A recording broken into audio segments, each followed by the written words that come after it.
अगर मैं तुमसे कहूं कि तुम्हारे शरीर में अभी इसी पल एक ऐसी शक्ति सक्रिय है जो सिर्फ सुख देने के लिए नहीं बनी बल्कि तुम्हें अमीर बनाने की क्षमता रखती है, तो शायद तुम इसे मजाक समझोगे। लेकिन सच्चाई ये है कि जिस ऊर्जा को तुम अब तक सबसे ज्यादा हल्के में लेते आए हो, वही ऊर्जा तुम्हारी जीवन की दिशा तय कर रही है।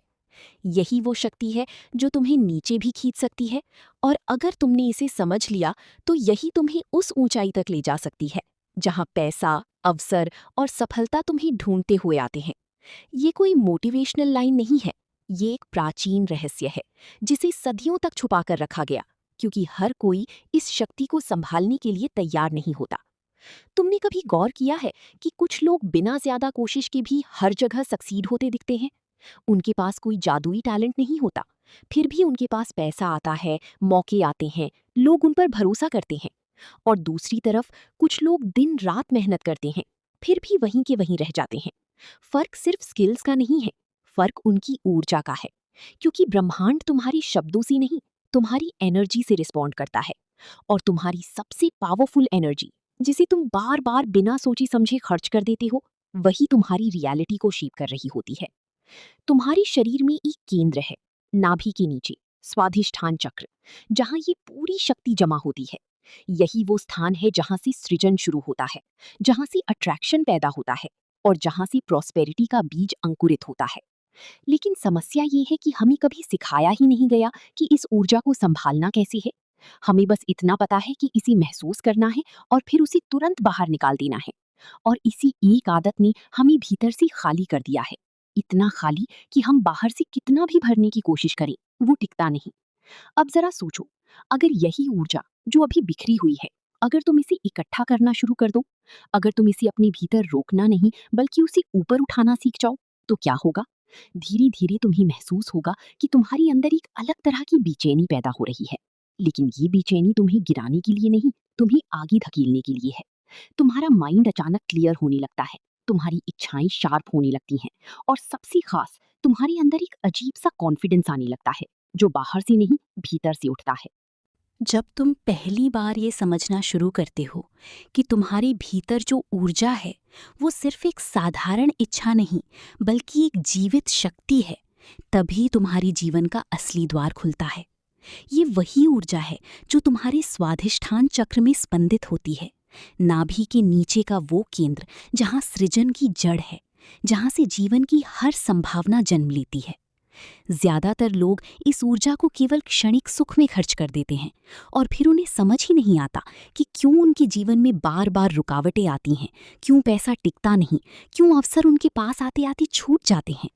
क्योंकि उन्होंने अपनी सबसे कीमती शक्ति को पहचानने से पहले ही उसे बिखरा दिया होता है। लेकिन जैसे ही तुम इस ऊर्जा को रोकना नहीं बल्कि उसे संभालना सीखते हो, एक अजीब सा परिवर्तन शुरू होता है। धीरे धीरे लेकिन गहराई से तुम्हारे भीतर एक खामोश आग जलने लगती है, एक ऐसा कंपन जो तुम्हारी हर विचार, हर भावना और हर निर्णय को बदलने लगता है। और यही वो बिंदु है जहां से मैनिफेस्टेशन का असली खेल शुरू होता है। कहा जाता है कि ब्रह्मांड तुम्हारी भाषा नहीं समझता, वो केवल तुम्हारी ऊर्जा को पढ़ता है। जब तुम्हारी ऊर्जा बिखरी हुई होती है तो तुम्हारा इरादा भी बिखरा हुआ होता है, और जब इरादा बिखरा होता है तो परिणाम भी अधूरे होते हैं। लेकिन जब तुम अपनी काम ऊर्जा को संचित करते हो, उसे अपने भीतर स्थिर करते हो, तो वही ऊर्जा एक चुंबकीय क्षेत्र में बदल जाती है। तुम सिर्फ सोचते नहीं बल्कि महसूस करते हो कि समृद्धि पहले से ही तुम्हारी ओर आ रही है। तुम्हारे भीतर एक ऐसी सर्टेनिटी पैदा होती है जिसे शब्दों में समझाना मुश्किल है, लेकिन जिसे हर वो व्यक्ति महसूस कर सकता है जो तुम्हारे पास आता है। यही कारण है कि कुछ लोग बिना कुछ बोले भी प्रभाव छोड़ जाते हैं। उनकी प्रेजेंस ही काफी होती है, क्योंकि उनकी ऊर्जा केंद्रित होती है, बिखरी हुई नहीं। स्वाधिष्ठान चक्र की साधना में सबसे गहरा रहस्य ये है कि तुम्हें अपनी इच्छा से भागना नहीं है बल्कि उसे समझना है। जब भी तुम्हारे भीतर कोई तीव्र भावना उठती है, वो तुम्हें गिराने के लिए नहीं आती, वो तुम्हें जगाने के लिए आती है। उस क्षण में अगर तुम बस रुक जाओ, अपनी सांस पर ध्यान ले आओ और उस ऊर्जा को महसूस करो, तो धीरे धीरे तुम्हें एहसास होगा कि वो ऊर्जा नीचे नहीं, ऊपर उठना चाहती है। ये उठती हुई ऊर्जा ही तुम्हारे अंदर रचनात्मकता बन जाती है, यही तुम्हारे विचारों को शक्ति देती है, यही तुम्हारे शब्दों में असर लाती है। और जब तुम्हारे शब्दों में असर होता है, जब तुम्हारे काम में जुनून होता है, तो पैसा अपने आप उस दिशा में बहने लगता है। समृद्धि कोई बाहरी वस्तु नहीं है जिसे तुम्हें पकड़ना है। ये एक अवस्था है जिसमें तुम्हें आना है। जब तुम्हारा अंदर खाली होता है, अस्थिर होता है, तो बाहर कितना भी पैसा आ जाए वो टिकता नहीं। लेकिन जब तुम्हारे भीतर ऊर्जा स्थिर होती है, शांत होती है और एक दिशा में प्रवाहित होती है, तो वही स्थिरता तुम्हारे जीवन के हर क्षेत्र में दिखने लगती है। तुम इम्पल्सिव डिसीजंस लेना बंद कर देते हो, तुम छोटी छोटी इच्छाओं में अपनी शक्ति खोना बंद कर देते हो और धीरे धीरे तुम्हारा ध्यान बड़ी चीज़ों पर टिकने लगता है। यही फोकस तुम्हें अलग बनाता है, यही तुम्हें भीड़ से निकालकर एक अलग स्थान पर खड़ा करता है।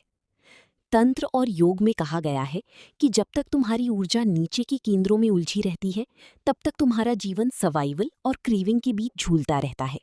लेकिन जैसे ही वही ऊर्जा ऊपर उठती है, तुम्हारा दृष्टिकोण बदलने लगता है। तुम चीज़ों को अलग तरह से देखने लगते हो। तुम्हें वही अवसर दिखने लगते हैं जो पहले तुम्हारी नज़र से छूट जाते थे। और यही अवेयरनेस तुम्हें सही दिशा में एक्शन लेने के लिए प्रेरित करती है। ये कोई जादू नहीं है कि अचानक पैसा आसमान से गिरने लगेगा, लेकिन ये एक गहरी सच्चाई है कि जब तुम्हारी एनर्जी अलाइन होती है, तो तुम सही जगह, सही समय और सही माइंडसेट में होते हो। और यही तीनों चीज़ें मिलकर प्रॉस्पेरिटी को जन्म देती हैं। धीरे धीरे तुम्हें महसूस होने लगता है कि तुम्हारा शरीर सिर्फ एक फिजिकल एंटिटी नहीं है, ये एक माध्यम है जिसके जरिए एनर्जी फ्लो करती है। जब तुम इस फ्लो को समझ लेते हो, तो तुम इसे अपने इरादों के साथ जोड़ सकते हो। तुम सिर्फ मेहनत नहीं करते, तुम इंटेंशन के साथ काम करते हो। और जब इंटेंशन क्लियर होता है, तो एक्शन भी पावरफुल हो जाता है। यही पावर तुम्हारे काम को अलग बनाती है, यही तुम्हें दूसरों से आगे ले जाती है। लोग इसे लक कहते हैं, लेकिन असल में ये एनर्जी अलाइनमेंट होता है। इस पूरी प्रक्रिया में सबसे महत्वपूर्ण चीज़ है पेशेंस और अवेयरनेस। ये ओवरनाइट मिरेकल नहीं है, लेकिन ये एक ऐसा ट्रांसफॉर्मेशन है जो वंस शुरू हो जाए तो फिर रुकता नहीं। तुम हर दिन थोड़ा थोड़ा बदलते हो, तुम्हारा सोचने का तरीका बदलता है, तुम्हारी आदतें बदलती हैं और सबसे ज़रूरी, तुम्हारा खुद के साथ रिश्ता बदलता है। तुम खुद को एक कमज़ोर व्यक्ति की तरह नहीं, बल्कि एक शक्तिशाली क्रिएटर की तरह देखना शुरू कर देते हो। और जब ये शिफ्ट होता है, तो पैसा सिर्फ एक रिजल्ट बन जाता है, एक बाई प्रोडक्ट उस स्टेट का जिसमें तुम जी रहे हो। तुम्हें उसे चेस करने की ज़रूरत नहीं पड़ती, क्योंकि तुम खुद एक ऐसी फ्रीक्वेंसी पर आ जाते हो जहां अबंडेंस नेचुरली फ्लो करता है। यही असली रहस्य है, ना तो केवल इच्छा में खो जाना और ना ही उसे दबा देना, बल्कि उसे समझना, उसे संभालना और उसे एक ऊंचे उद्देश्य में बदल देना। जब तुम इस रहस्य को पकड़ लेते हो, तो तुम्हें एहसास होता है कि तुम्हारी भीतर जो ऊर्जा है, वही तुम्हारी सबसे बड़ी पूंजी है। और जो व्यक्ति अपनी इस पूंजी को पहचान लेता है, उसे बाहरी दुनिया में सफल होने से कोई नहीं रोक सकता। यही वो बिंदु है जहां से तुम्हारा जीवन बदलना शुरू होता है, धीरे धीरे लेकिन स्थायी रूप से, और उसी दिशा में जिसमें तुम सच में जाना चाहते हो।